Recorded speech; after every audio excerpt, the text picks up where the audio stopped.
Telma vous présente Ni Vavao.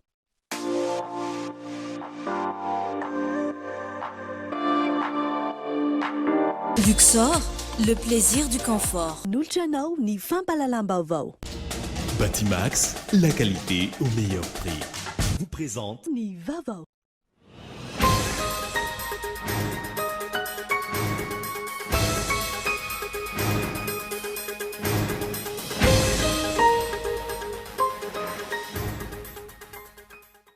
Navoaka ny fitsarana avy momba ny lalam-panorenana ao amin'ny tranokalany omaly fa mifanaraka amin'ny lalam-panorenana ny fifanarahana famatsim-bola ny fanamboarana ny tetezana mangogy amin'ny fanjakana malagasy sy ny banque arabe pour le développement économique en Afrique. Afahana mahita ny marina mahakasika ny orinasa QMM ny fitsiriana izay ho ataon'ny fanjakana. Ny fisian'ny orinasa lehibe izay tokony hanome tamberimidy sy fampandrosoana amin'ny toerana anaovan'ny fitrandrana fa ihany koa amin'ny firenena iray manontolo. Miantoka ny fampandehanan-draharaha eo anivon'ny komina Iandraketa ny ben'ny tanàna. Izy no fototra iray lehibe mampandeha ny fitantanana eo anivon'ny komina misy azy. Ny vina fampandrosoana no fototra iray lehibe amin'ny andatsahan'ny vahoaka vato azy. Efa tafiditra eto Madagasikara ny rongony mahery vaika. Misy amin'izy ireo no amidy eto an-toerana ihany ary misy ihany koa no ahondrana amin'ireo nosy manodidina. Lehilahy miisa 2.3 indray no tratran'ny velam-pandriky ny polisy-pirenena. Maresaka iresa-pirenena, voasaringotra ao anatin'ny raharaha kolikoly sy fanarota-pahefana ny Praiministra Israeliana araka ny fanambarana nataon'ny lehiben'ny fampanoavana any an-toerana. Raharaha telo lehibe no ny ampangana azy. Nambarana fa fomba analana azy eo amin'ny toerana izany fa na ihany koa fanonganam-panjakana. Ny adidiny ravetany.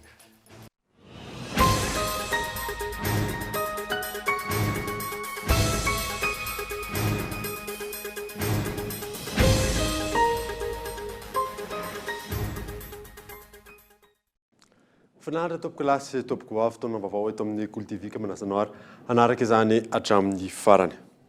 Nanomboantsika ny vaovao navoaka ny fitsarana avy momba ny lalam-panorenana ao amin'ny tranokalany omaly fa mifanaraka amin'ny lalam-panorenana ny fifanarahana famatsim-bola ny fanamboarana ny tetezana mangogy ao amin'ny fanjakana malagasy sy ny banque arabe pour le développement économique en Afrique. Fanadiny Rarsona Andry. Nambarany fitsarana avy momba ny lalam-panorenana ao amin'ny tranokalany omaly fa mifanaraka amin'ny lalam-panorenana ny lalàna 7.4 tsipika ohatrohatra 3 mamaritra ny famatsiam-bola ny fanamboarana ny tetezan'ny mangogy izay ny fanaovan'ny fanjakana malagasy sy ny BADA na ny banque arabe pour le développement économique en Afrique tamin'ny 12 Jona taona 2024. Raha tsaivina efa nahazo fankatoavan'ny parlemanta roa tota tamin'ny 20 Oktobra lasa teo ity lalàna 7.4 tsipika ohatrohatra 3 ity izay mitahiry ny fifanarahana famatsiam-bola mitentina 20 tapitrisa dolara amerikana na 7.20 miliara 7.7 tapitrisa sy 2 hetsy ariary. Midika zany zao fa azo tanteraina manomboka izao ny asa fanamboarana ny tetezan'ny mangogy. Afahana mahita ny marina mahakasika ny orinasa QMM ny fitsiriana izay ho ataon'ny fanjakana. Ny fisian'ny orinasa lehibe izay tokony hanome tamberimidy sy fampandrosoana amin'ny toerana anaovana fitrandrana fa ihany koa amin'ny firenena iray manontolo. Henri Florian. Ilaina ary laharam-pahamehana ny fanatanterana ny fitsiriana amin'ireo orinasa rehetra mampiasa vola eto amintsika mba ho tombotsoa ambony ny firenena. Isan'ireo orinasa anaovan'ny fanjakana fitsiriana lalina amin'izao fotoana izao ny orinasa QMM. Raha ny fanazavan'ny gouvernoura ny faritra Anosy, tsy hita mazava ny tombotsoa azo ny faritra tamin'ity orinasa mpitrandaka fasimainty ity. Raha ny amin'ny faritra manokana ohatra dia raha jerena io 200 azo io dia tsy lalana pavé 2 kilometatra akory no vitany. Zany hoe zany io tamberimbidy zay azotsika amin'izao io dia afahana manao farafahalavany lalana pavé 2 kilometatra isa-taona. Ovina no eritreretintsika hampandrosoana amin'ny faritra raha ohatra ka isa-taona atsika 2 kilometatra fotsiny ihany ny lalana pavé vitatsika amin'izay tamberimbidy azotsika amina orinasa ngeza be ohatr'izao izay tsy azo eritreretina zany raha ny zava-dehibe loatra izay fanapahakevitra ny ray sy ny fitondram-panjakana zay mba hahafahana tokoa tena mijery hoe atraiza ny tombotsoa azo ny Madagasikara sy ny vahoaka malagasy amin'ny fisiny reny orinasa mpitrandraka renakibon'ny tany reny. Zava-dehibe ny fitsiriana afantarana ny marina rehetra ary tokony rosa amin'ny fanenjehana misy aza raha ny fanehoan-kevitry ny mpahay lalàna nanaovana fanadihadiana. Vita ny audit ka voapirofo fa hoe marina fa nalohany keo même madodoly ny vola nadio fitantanany fa nisy nanodina azy dividende ny vola tokony ho antsika hatramin'izay dia amin'izay zany fanjakana manapa-kevitra hoe izy reo olona reo ho tedaviny reo olona reo ho takina aminy izy dia ataon'ny fanjakana amin'izay mapety azy zay zavatra zay. Raha ohatra ka tsy tonga taty amintsika mihitsy le vola hatramin'izay tsy nisy ny dividende tsy nisy partage de dividende fa naloto le fitantanana an'izy fa anapatoritoriana fotsiny le malagasy dia manazo le fanjakana amin'izay fotoana zay satria izy koa tompony amin'izao fotoana zao hoe tapahany foanany contrat io modina reo fa zay tsy manaiky zavatra intsony manavange zany zavatra zany satria ahoana hoe tsika foana zany hoe le araky ny teny hoe vache à lait zany tsika amin'izao fotoana zao dia hoe tsy safina foana nefa tsisy zavatra hoe tonga ty amintsika hoe hitondra rivo-baovao eo amin'ny tontolon'ny fitrandrahana amin'ny ankapobeny sy hamerina ny fanarahan-dalàna ho an'ireo orinasa vahiny sy malagasy manatanteraka ny fitrandraha eto amintsika manomboka izao ny fanapahan-kevitra enitra no raisy ny fitondram-panjakana momba ny fanatanterahana ny fitsiriana eo anivony orinasa QMM ity. Miantoka amin'ny fampandehanan-draharaha eo anivon'ny commune Endraketany Iben'ny Tanàna. Izy no fototra iray lehibe mampandeha ny fitantanana eo anivon'ny commune misy azy. Ny vina mpampandrosoana no fototra iray lehibe amin'ny andatsahan'ny vahoaka vato ho azy ao anatin'ny fifidianana Henri Florent. Amin'izao ankatoko ny fifidianana Ben'ny Tanàna izao, tsara ho fantatry ny rehetra inona marina no anjara andraikitry ny Ben'ny Tanàna. Ny lalàna 420 no mifeny anjara andraikitry ny Ben'ny Tanàna izay. Izy izay manana anjara asany lehibe eo amin'ny fiadidiana ny tanàna. Dia ny Ben'ny Tanàna moa zany dia tena io no andrasana hitondra ny fampandrosoana ifotony. Satria zany ny Ben'ny Tanàna no tena ataontsika hoe mikarakara ny makasika ny vahoaka ifotony ao izy koa manao ny fampandehanana ny raharaha rehetra ohatra hoe manome ny ataontsika hoe antota taratasy ilaintsika andavanandro izy ihany koa moa zany ataontsika hoe rehefa mahazo alalana avy amin'ireo mpanolo-tsaina ny tanàna izay ataontsika hoe organe délibérant dia ny Ben'ny Tanàna zany mampandeha ihany koa ny raharahanaso anatin'ny birao satria izy dia mampiasa mivantana an'ireo mpiara-miasa aminy ohatra hoe makasika ny fitantanana ny tsena makasika ny ataontsika hoe fitantanana an'ireo fotodrafitrasa izay any commune manokana fa tsy an'ny fanjakana. Eo ihany koa zany mampiditra ny hetra satria ireny koa ny anisan'ny fivelomana amin'ny commune ary raha commune misy an'izany dia ny fampidirana ihany koa zany le ataontsika hoe ristorona amin'ireny vola miditra maro samihafa amin'ny orinasa misy amin'ireny commune ireny ka anjarany vahoaka tsirairay avy araka izany no maneho ny safidiny mandritra ny androm-pifidianana. Ny vahoaka izay manome fahefana olona iray hitantana ny tanàna honenany. Ny vina mpampandrosoana izay entin'ny kandida araka izany no tokony hividiana ny vahoaka azy. Ankoatra ny andraikitry ny Ben'ny Tanàna izay narahantsika tamin'ny fanadidina farany teo iny manana anjara ny toerana lehibe ny fampandrosoana ny tanàna ihany koa ny mpanolotsaina ny tanàna. Teboka maro amin'izany anefa nitsy voahaja raha ny fanazavana azo miantarandriana. Fanaraha-maso ny fanatanterahana ny asa, ny lafiny fandehanany vola ampiasain'ny commune sy ny fandaniana, ny fampidiniana amin'ny olom-pirenena ifotony. Isany andraikitry ny mpanolotsaina eo anivon'ny commune ireo. Raha ny faneho-kevitry ny fitoerana manara-maso ny fifidianana safidy, maro amin'izy ireo ny tsy voahaja hatramin'izay. Ny lesoka teo aloha zany dia ny tsy fametrahana an'izay fomba fiasa izay ataoko hoe amin'ny fomba matipaika sy matianina tsara fa ohatra ny hoe fanaovana tatitra izay ataon'ireo mpanolotsaina dia tsy régulier tsy hoe ara-potoana tsara zany fa arakaraka ny zava-misy. Rehefa misy zavatra maimay anankiray mety an'ilay pomba ny mpanatanteraka dia manao fanambarana, manao tatitra mifampikasika amin'iny ilay pomba ny mpanatanteraka. Rehefa misy zavatra tsy mety amin'ilay tsy pomba ny mpanatanteraka dia manao tatitra mikasika an'iny ireo tiako hoe mpanolontsaina zay tsy pomba ny mpanatanteraka fa tokony manana fomba fijery andeha toko hoe miara-misalahy. Manana anjara toerana lehibe amin'ny fampandrosoana ny komina ankilan'ny mpanolontsaina. Sedra maro no sahan'izy ireo. Ny andraikitra voalohany dia mahafahafahana mpanao lalàna azy eny anivon'ny komuna, tokony ho laniana eo anivon'ny fivoriana sy fampidiniana eo anivon'ny fivoriana mpanolontsaina sy ny conseiller daholo ny drafitrasa, ny tetikasa, indrindrandrindra ny teti-bola hoentina manatanteraka ny asa eo anivon'ny komuna anankiray. Zay zany tokony olona manatraikefa amin'izay zavatra izay no entina ho laniana eo amin'ny fampandrosoana ny komuna anankiray. Ny faharoa dia ny fomba fanaraha-maso n'ilay fanatanterana ny fanapahan-kevitra satria ny fanatanteraka izay entin'ny be ny tanàna dia mandroso paikady ahafaha izay zavatra lany eo anivon'ny fivorian'ny mpanolontsaina no tokony tanterahany. Noho izany adidin'ny mpanolontsaina manara-maso hoe manaraka n'ilay zavatra lany sy amin'ny tokony ho izy ny fanatanterahana izay ataony be ny tanàna sy ny ekipany. Tsy ahivina afaka 10 andro izany hoe ny 17 ny volana novambra izao no toto-saina ny fifidianana mpanolontsaina sy ny fifidianana be ny tanàna manerana ny nosy. Androany nisy ny ady hevitra no karakarain'ny safidy nandraisan'ireo kandida mpanolontsaina samihafa anjara. Natomboka tamin'ny fomba ofisialy omaly ny fanatanterana ny programme pays pour l'appui à l'émergence industrielle eto Madagasikara. Tanjona amin'izany fanatsarana ny industrie malagasy. Miroso ny fitadiavam-baolana no fanatsarana ny sehatry ny industrie eto Madagasikara. Taorian'ny fokoanan-doso fakan-kevitra ny jerena ny lesoka nampitotonga n'ity sehatra ity. Omalony nampahafantarina tamin'ny fomba ofisialy ny fanombohan'ny programme pays pour l'appui à l'émergence industrielle.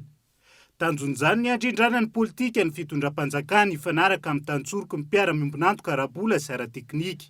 Raha tsy manana vision ilay firenena anankiray dia sarotra ho an'ny zareo tokoa ny anaraka sy ametraka n'izay azony anampina ny firenena anankiray ka ny fahavitantsika n'izao programme pays izao zany dia ahafahan'ny zareo mametraka hoe ohatran'izao zany dingan-davitra tian'ny firenena ho atongavana sy ny résultat tsitsika andongavana dia afaka zareo mametraka zany an'izay fanampiana ny firenena izay amin'ny sehatry ny industrialisation. Ary araka ny hitantsika teo ny présentation nataon'ny ramatoa représentante ny Onodimo dia 35 millions de dollars eo zany ny mobilisation ana fond nataontsika ao anatin'io fanatanterahana ny country programme na programme pays à l'industrialisation io ary izay indrindra no iantsona foana zany amin'ireny mpiara-miombonantoka ireny satria marina tokoa raha tsy mipetraka tsara ny vision sarotra ho andrareo afaka ny teneniko teo ny ahita hoe aiza nametrahana fanampiana. Ahafahan'ny indostria malagasy miatrika ny sehatra iraisan'ny pirenena ihany koa ny fametrahany ity tondrotra, fanohanana ny fampivoarana ary industrialité ankoatray. Irkiray ahafahana mampiroborobo ny fifanakalozana amin'ireo vondrona ara-baritra maro ihany koa izany, indrindra ny ao anatin'ny zone de libre-échange continentale africaine. Sehatra iray efa miroboroby eto amintsika ny fambolena biolojika efa manomboka tazana eo amin'ny tsena iraisam-pirenena ihany koa ireo vokatra avy ety amin'ny Madagasikara ankehitriny. Isy ny hetsika fampahafantarana izany izay karakarain'ny ministeran'ny fambolena fiompiana ary ny Joma. Henri Flory.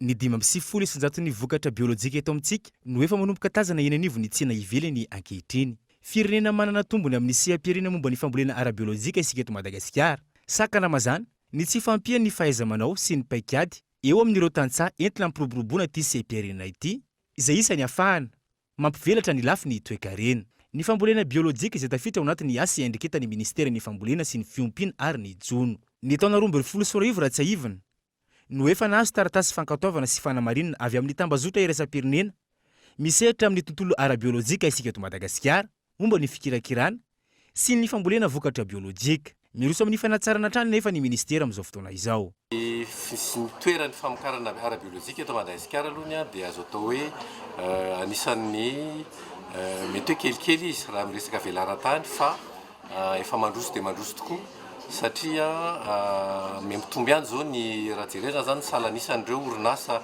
mangataka ny certification biolojika zany dia efa araka ny teneny teo efa mihoatra ny 7 ny orinasa amin'izao fotoana ary par rapport amin'izay moa zany dia efa hitomby ihany koa ny velaran-tany anaovana amin'ilay famokarana. Taona zao ho an'ny sehatra zany a mampiseho fa le produit biolojika tsy ho an'ny any velandrery fa eo ihany koa ho an'ny malagasy ary zay zavatra anankiray zay a tokony ho zaraina bebe kokoa. Efa manana ny kalitao sy fepetra manokana takina isika manoloana ny fifananana iraisam-pirenena momba ny vokatra biolojika izay. Hanatanteraka ny salon biolojika ny onivon'ny ministera ny 20 hatramin'ny 17 ny volana novambra zao etsy amin'ny village voire Antotapenaka. Fotoana izay entana mipiroboroboana ity sehatra ity. Totosa omaly tetsy amin'ny hôtel Panorama Andrenarivo ny atrikasa zay aritra naharitra 2 andro ho fanatanterana ny politique agricole régional ho an'ireo firenena mikambana ao anatin'ny SADC. Tanjona ny afanana firenena mikambana mifampizara atraikefa. Rarsona Andre. Notontosaina tetsy amin'ny hôtel Panorama nandritra ny 2 andro ka ny farana omaly ny atrikasa amin'ireo firenena mpikambana eo anivon'ny SADC ao anatin'ilay tetikasa PAR na ny politique agricole régionale. Ny PAR dia toy ny PDDAA na ny programme détaillé pour le développement de l'agriculture africaine no volavolaina tany Maputo ny taona 2013. Ny tanjona tamin'ity atrikasa notontosaina teto Antananarivo ity dia ny isian'ny fifanakalozana traikefa eo amin'ny setry ny fambolena sy ny fifanakalozana arabaritra ho an'ireo firenena mpikambana eo anivon'ny SADC izay. Mananzava izany ny minitry ny fambolena ny fiompiana ary ny jono. Mitondra fanampanazavana Ranarvero Lucien minitry ny fambolena ny fiompiana ary ny jono. Dia amin'izao fotoana izao zany efa misy ilay fifaneraserana arabaritra ho an'ireo le firenena mpikambana ao anivon'izany SADC zany dia mba ahafahantsika zany mba tena misitraka tanteraka an'izay ataontsika hoe opportunité omeny izay ilay tsena lehibe malalaka aty amin'ny SADC zay zany a dia mila mafeno fenitra rehetra izay takin'ilay fifanakalozana arabaritra tsika. Izany fenitra zany dia amin'ny kalitao indrindra ary mahakasika manokana an'ity tetikasa ity moa zany dia fantatsika fa zany fifanarahana arabaritra fifanakalozana arabaritra zany dia mandeha ny entana mandeha ny vokatra dia mila jerena zany le vokatra mifamezivezy mba tsy hitondra aretina ary tsy hitondra bibikely izay mety hisy fiantraikany ratsy. Misy ny PRIA na ny plan régional d'investissement agricole izay tetibola nateterana ity tetikasa PAR ity nanomboka ny volana Jolay 2014 azon'ireo firenena miisa 20 mpikambana ao anivon'ny SADC ampiasaina ho fampiroboroboana ny setry ny fambolena. Efa tafiditra eto Madagasikara ny rongony mahery vaika. Misy amin'izy ireo no amidy eto an-toerana ihany ary misy kosa ny aondrana amin'ireo nosy manodidina. Lehilahy miisa 2 indray ny tratran'ny velam-pandriky ny polisy pirenena fanadina. Lehilahy miisa 3 no voasambotry ny komisaria central eto Tsaralalàna noho ny fivarotana rongony mahery vaika sy fitazomana fitaovam-piadiana mahery vaika. Andian'olona mpanao trafikana rongony eny amin'ny faritra Antaninarenina sy ny manodidina izy 3 ireto. Rehefa feno ny angom-baovao ka natao ny velam-pandrika dia olona iray no tratehaka. Nosavaina moa ny finday an'ity olona iray tratehaka ity ka dia nisy indray angom-baovao azon'ny polisy mahakasika ireo mpiray tsy kombakombaniny. Fantatra tamin'izany fa eny Ambatoroa ka nomonina ireo nama miisa 2. Nidina teny an-toerana avy hatrany ny polisy ka tamin'ny fizavana ny tran'izy roa lahy ireo no nahitana rongony mbola maniry 9 fototra sy kokaina milanja 520 grama eo ary basy fusil à pompe ray sy pistolet ray miaraka amin'ny vola 4 tapitrisa ariary. Nandritra ny fanadihadiana azy ireo no nahalalana fa teratany Afrikanina no fividianan'izy ireo rongony mahery vaika ireo ary amidin'izy ireo manirana ireny toeram-pisotroana sy toeram-pandizana eto Andrenivohitra ary ny mpizahatany no tena kendrena hivarotan'izany. Mintentina 9 ariary ny fivarotan'ny 1 grama raha 5 ariary kosa ny 1 grama amin'ny rongony foana. Makasika ny antony hidiran'ny tanora amin'ny fisotroana sy fidorohana zava-mahadomelina indray nitondran'ny agence capsule sy Cool TV FM fanadinena tamin'ity indray mitoraka ity ny atsiprin'izay izay entiny miantarandriana. Mitombo ny tanora miditra amin'ny fisotroana sy fidorohana zava-mahadomelina, inona no antony? Io no fanontaniana napetraky ny agence capsule niarahana tamin'ny Cool TV FM tamin'ny olom-pirenena 20 taona miakatra ny 15 hatramin'ny 17 ny volana novambra teo. Maro indrindra tamin'ireo nanontaniana, ny 770 namaly fa noho ny fitaritana namana izany. Manaraka azy ny 320 ny laza fa tsy voafehy ny famarotana izany eto Madagasikara. 20 isanjato namaly fa tsy ampy ny fanaraha-maso indray aman-dreny. 9 isanjato ihany kosa no nanambara fa izay no lamody ary tsy ampy fitiavana ho tokantrano ny tanora hoe ny 4 isanjato tamin'ny anontaniana. Valika hatramin'ny 5 taona ny taonany ankamaroan'ireo mpandray zava-mahadomely eto Madagasikara. Maro ny antony andraisan'izy ireo izany. Ka 14 taona dia efa mifoka. Dia manaraka ny zarany ity anakanana dia lasa tafiditra atao anatin'ny fifohana an'ilay izy. Zao 15 taona. Tsy mahazo aina intsony raha tsy mifoka izany fa isan'andro tsy maintsy mifoka foana. Raha mpisafidianana moly sa sakafo dia izy ny safidy. Aleoko moly.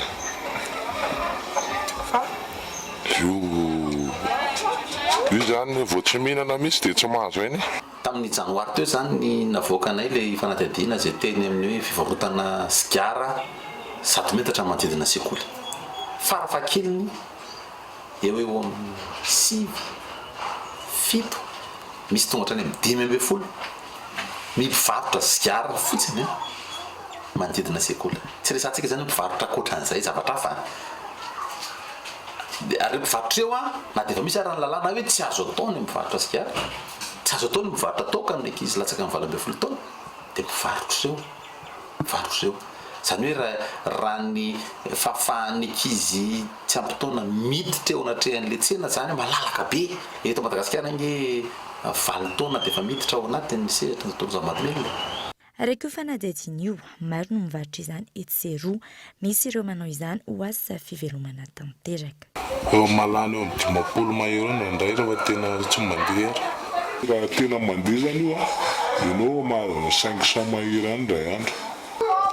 Natao ny varotana izy hitako moa totabeny zany sasany roboka amin'izy. Raha navoaka ny ONG Say izay fikambanana miady manoloana ny fitoroana zava-mahadomelona. 7 isan-taona ny fitombon'ny tanora miditra amin'ny fifohana sigara sy rongony eto Madagasikara raha ny fanadihadiana. Tsy ahivina, maro no vokatra tsy ny fitoroana zava-mahadomelona araka nambaran'ireo manam-pahaizana sy ireo mpitsabo. Isan'izany ny fikorotana ny saina, eo ihany koa ny aretina maro toy ny aretin'ny aty, ny kanser sy ny maro hafa. Tonga eto amin'ny fotoanany dokavarotra isika aoriana izay natatsika mahakasika ny fampisehoana izay ataony tarika izay karakarain'ny Ivenco izay miara-miasa amin'ny Orange Madagasikara. Eo ihany koa ny vaovaon'ny fampelezan-kevitra ao amin'ity androany ity rehefa avy eo ary.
Découvrez le R5 4G et plein d'autres modèles Hôtel Mashup le plus proche de chez vous.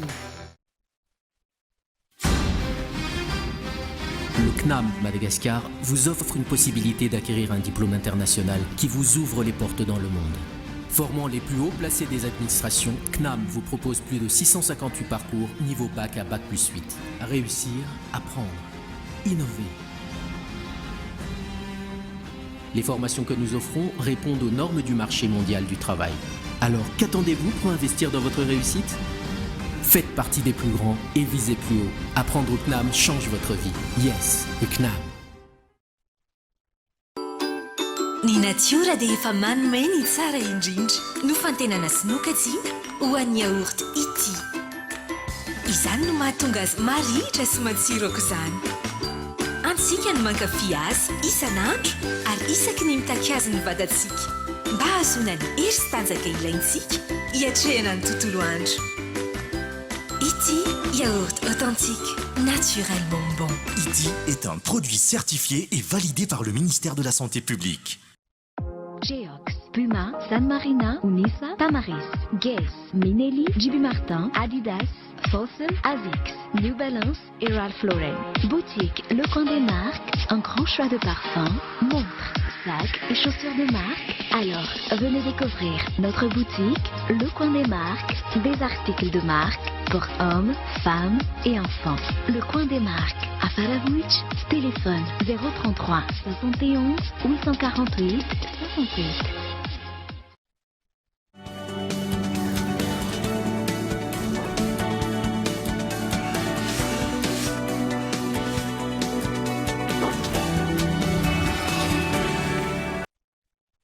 Verina eto amin'ny fampahalalam-baovao isika. Hiavaka ny fampisehoana izay iarana amin'ny tarika izay ho totsaina eo amin'ny lapan'ny fanatanjahantena Mahamasina ny voalohan'ny volana desambra izao izay karakarain'ny Ivenco. Isan'ny manohana ny fampisehoana ny Orange Madagasikara. Miantarandriana. Tonga indray tiany fotoana ho iny tarika izay. Ho totsaina ny voalohan'ny volana desambra izao ny fampisehoana ataon'ny tarika izay karakarain'ny Ivenco. Hiavaka ny seho atolotra ho an'ny mpankafy. Tarika izay ao amin'ny Palais des Sports ny voalohan'ny volana desambra ho avy izao manomboka amin'ny 3:30 minitra katroka. Ary isokatra amin'ny 12 ratoandro ny vavahady. Na ny haingo-tsehatra na ny fanamafisam-peo dia hiavaka. Ny fampisehoana hiavaka. Ny fandrindrana rehetra dia hiavaka. Efa tsy vaovao aminareo mpanao gazety sy ny mpanatrika angetsika karakaraina intsony izany ary tsy hiavaka amin'izany ity fampisehoana izay karakaraina ity. Eritaona sy tapany lasa zay tao farany araka ny voalazany toby teo dia tsy dia fanaonay loatra ny manao fampisehoana matetika. Ny aorianan'ity zao ohatra izay mbola irahana amin'ny Ivenco ihany dia amin'ny 2:20 sy 2:00 izany hoe afaka 2 taona mihitsy satria amin'izay fotoana izay feno 5-20 taona ary tena ho fankilazana araka ny lazainy toby teo amin'izay no hitranga amin'izay fotoana izay mbola isy moa fotoana iresahana an'izay. Ny anton'ilay hoe tsy fanaovana fampisehoana matetika satria rehefa matetika dia makaleo dia aleo mba tsy ho tonga amin'izay hoe makaleo izay ilay tarika zany. Aritra mahery ny ora telo ny fampisehoana. Ankoatr'ireo mpiara-mio minantoka hatramin'izay manohana ny seho ihany koa tamin'ity indray mitoraka ity ny Orange Madagascar. Dia marina koa ny hetsika izay hita fa tena mahaliana ary mifanojo tsara amin'ny tanjona izay tiany Orange izany tratrarina eo amin'ny fanomezana fahafaham-po an'ireo mpanjifa ny Orange. Efa tena mivelatra be mihitsy ny mpankafy tarika izay ary izay ny antony hoe nanaovanay an'ilay safidy niaraka tamin'ny Ivenco tamin'ity indray mitoraka ity. Misy ny ataontsika hoe karazana surprise izay nanekeny Ivenco sy ny tarika izay moa izany ho an'ny mpanjifa Orange. Misy ihany koa ny lalao na ataontsika hoe animation mandritra ny concert izany alohan'ilay fampisehoana fa tsy hoe mandritra n'ilay fampisehoana alohan'ny fampisehoana izarana recharge sy t-shirt kilalao kely izany. Araka izany efa milamina sy tomombana avokoa ny fikarakarana rehetra sy ny fandaminana ny filaminana eny an-toerana. Mizara telo ny saran'ny tapakila, ny tsotra R1,00, ny tapakila famandrian'ny toerana R2,00 ary ny VIP R10,000. Vaovao ny fampelezan-kevitra ny boriboritany faharoa indray androany no nitsidihan'ny kandida ben'ny tanàna eto Antananarivo renivohitra Naina Andrizy Toaina. Nantsipiriny izay sy tiny Yves Richard.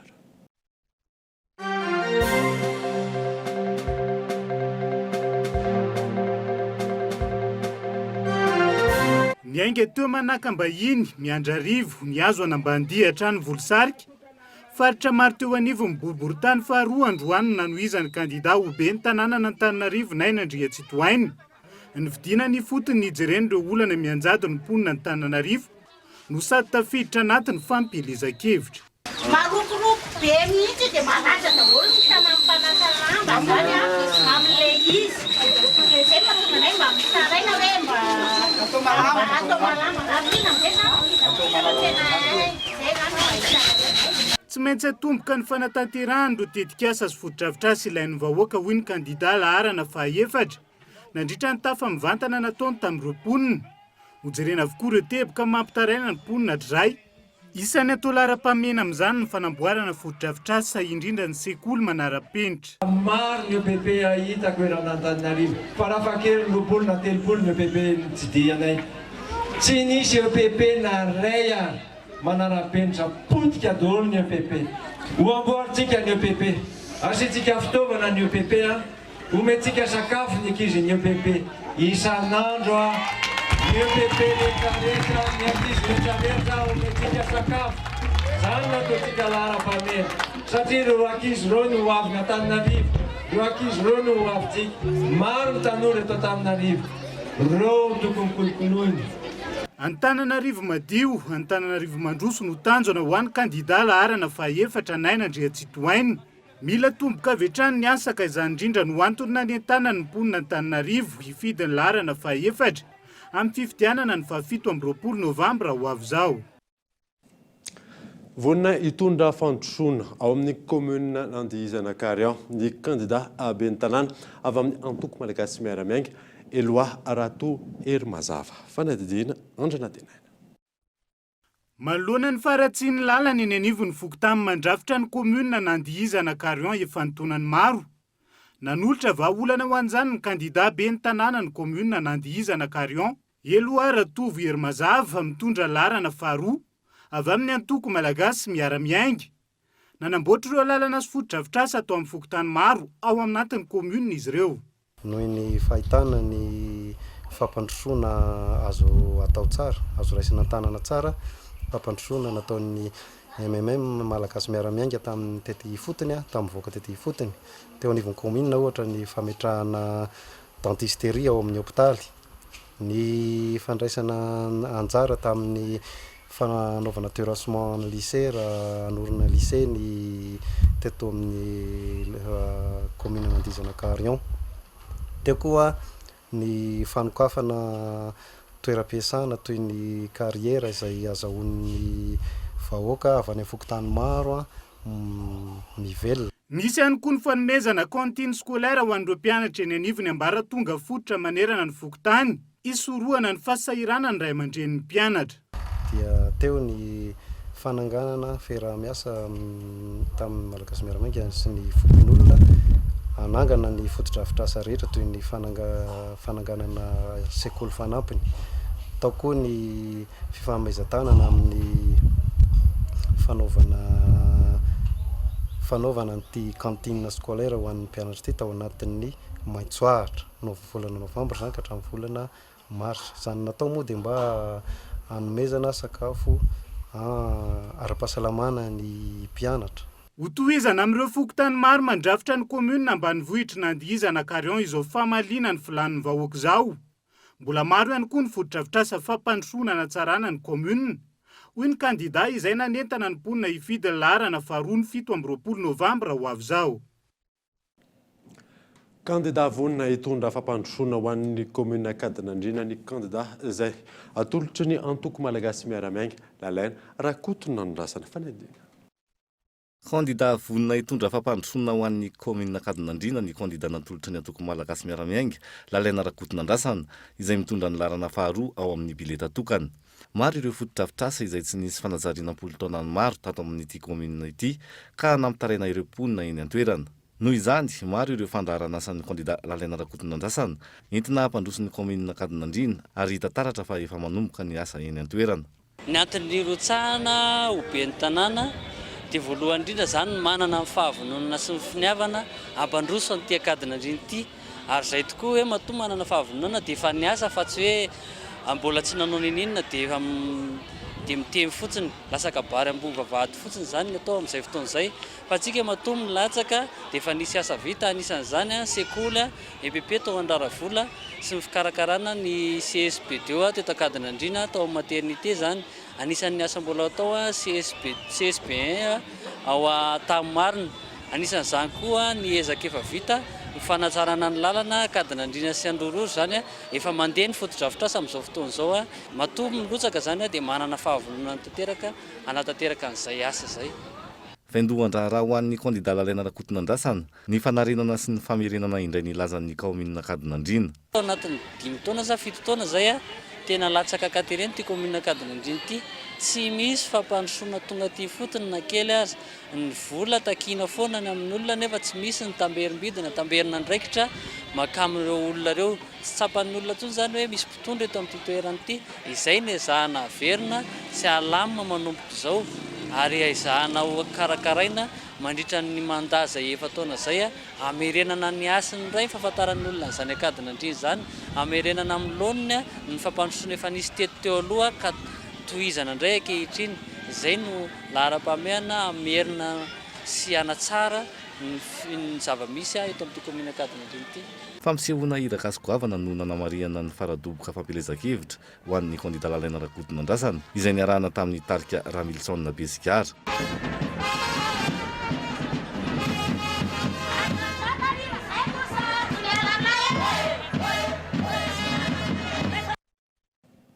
Amin'izay vaovao ny fampelezan-kevitra izay hatrany dia tonga ifotony tafa tamin'ny vahoaka ao amin'ny faritra Vakinakaratra ny birao politika malagasy miara-miainga ny antoko izay nanolotra kandida miisa 720 amin'izao fifidianana ben'ny tanàna sy mpanolotsaina ny tanàna izao.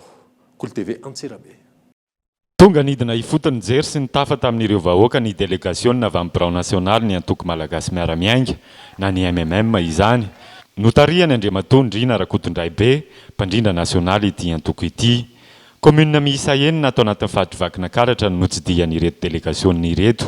Namafisiny ity mpandrindra nasionaly ny antoko malagasy miara-miainga ity isaky ny commune izay notsidihany fa ny antoko malagasy miara-miainga dia miandany amin'ny fitondrana amin'izao fotoana izao hitondra fampandrosoana miainga avy any anivon'ny commune tsirairay avy ka izany indrindra no antony nametrahana kandida miisa 720 avy amin'ity antoko ity ato anatin'ny faritra Vakinakaratra. Ny antoko malagasy miara-miainga dia ny firon'ny Andriamatoa Ajo Andriananarivelo Front National. Io antoko io dia miara-miasa miaraka amin'ny fitondram-panjakana ary miara-dia amin'ny président Andry Rajoelina. Tafiditra ao anatin'ny rafim-panjakana amin'ny fitantanana ny antoko. Lahara-pahamehana ho an'ny antoko malagasy miara-miainga ny fampandrosoana amin'ny lafiny rehetra ary notsindrimy manokana amin'izany ny sehatra ny fanabeazana sy ny foto-drafitrasa ho indrindra ny mpandrindra nasionaly ny antoko. Fotoana fampelezan-kevitra ho ahy an'izao amin'izao fotoan'izao ka amin'izany fampelezan-kevitra izany dia ny fampandrosoana no zava-dehibe ao anatin'izany. Misy sehatra anankiroa ao anatin'ny fampandrosoana tiako mariana manokana dia ny sehatra ny fanabeazana sy ny fampianarana ary ny sehatra ny fanajariana amin'ny tany miasa vavety sy foto-drafitrasa. Maro reto ankizy manoloana amintsika eto. Tsika ray aman-dreny ary fantatsika tsara fa ny ankizy io avy ny firenena. Vonona tanteraka araka izany ireto kandida avy amin'ny antoko malagasy miara-miainga ireto hitondra fampandrosoana sy fanovana ho an'ny commune tsirairay avy. Tsy nitsidika fotsiny anefa ireto délégationna ireto fa sady nanolotra fitaovana ihany koa ho an'ny commune manantona manokana.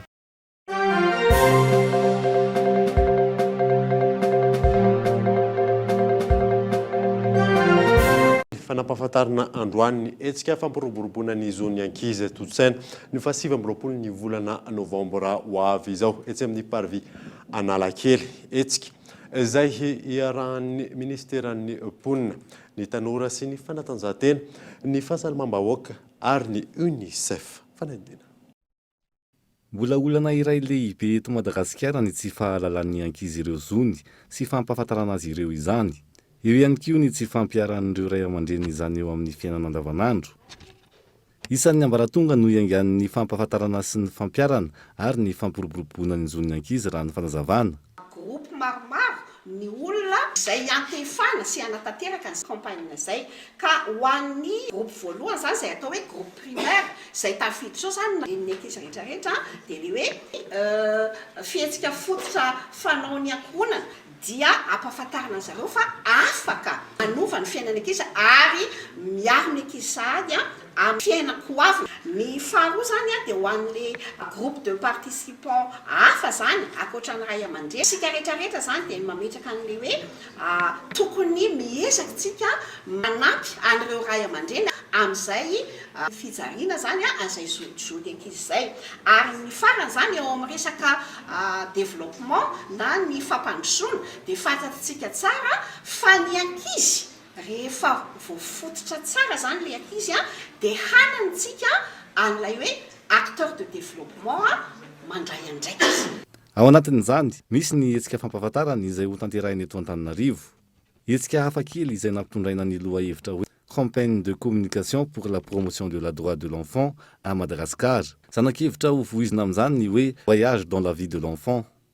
Hafakely sisitsika ny tondrana ny fanaovana lancement officiel n'ity campagne PFT izay ho ataontsika eo amin'ny parvis de l'hôtel de ville amin'ny 9 novembre dia isetsika maro eo ary ho hita ao anatin'izany ho avotra ao anatin'izany hoe ohatry ny ahoana ny fandraisan'ny ankizy kely, ahoana ny fanehoan'ny hevitra manana zo ny ankizy, fantatra sy aneho ny heviny ihany koa hoe ohatry ny ahoana fahazoana izay PFE zay dia ho avy ihany koa ireo ray aman-dreny misy fanentanana maro izay natao an'izy ireo amin'ny alalan'ny hetsika kulturaly, hetsika ihany koa fialamboly, hetsika fanentanana, fampahafantarana mba ahafahan'ny rehetra zany tena hoe mahazo ny anjara tandrify azy mba ahafahantsika mampikobokoba izay hoe fihetsika fototra ho an'ny ankohonana izay. Dia izany rehetra moa zany dia rana foana hatrany hatrany amin'ireo ministera izay miara-mifarimbona amin'ny fanatanterahana an'ity PFT.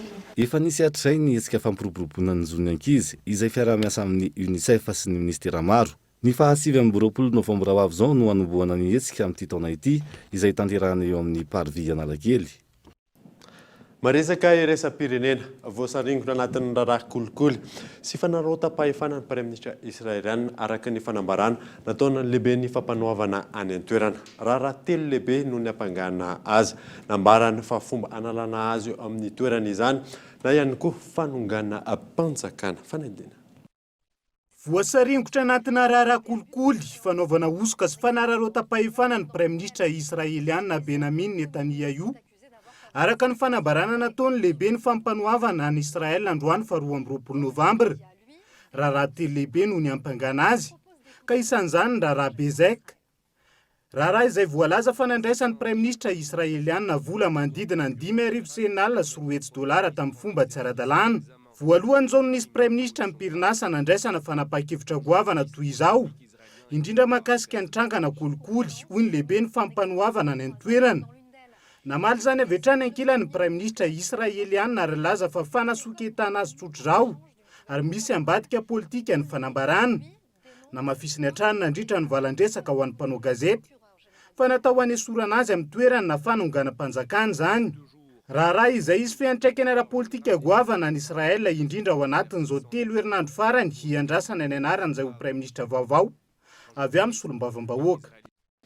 Dia zay mamarina vaovao tamin'ity alina ity, ankasitrany ianao nanaraka izany soava tsara ataony tompoko.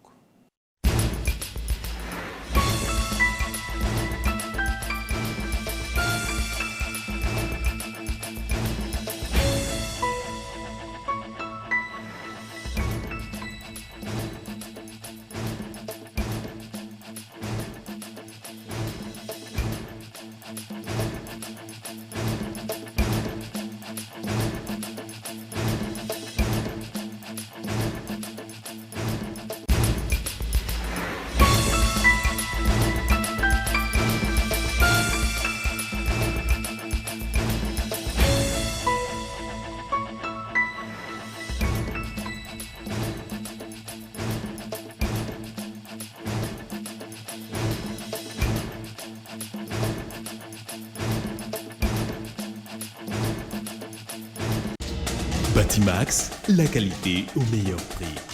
Vous a présenté Nivavo.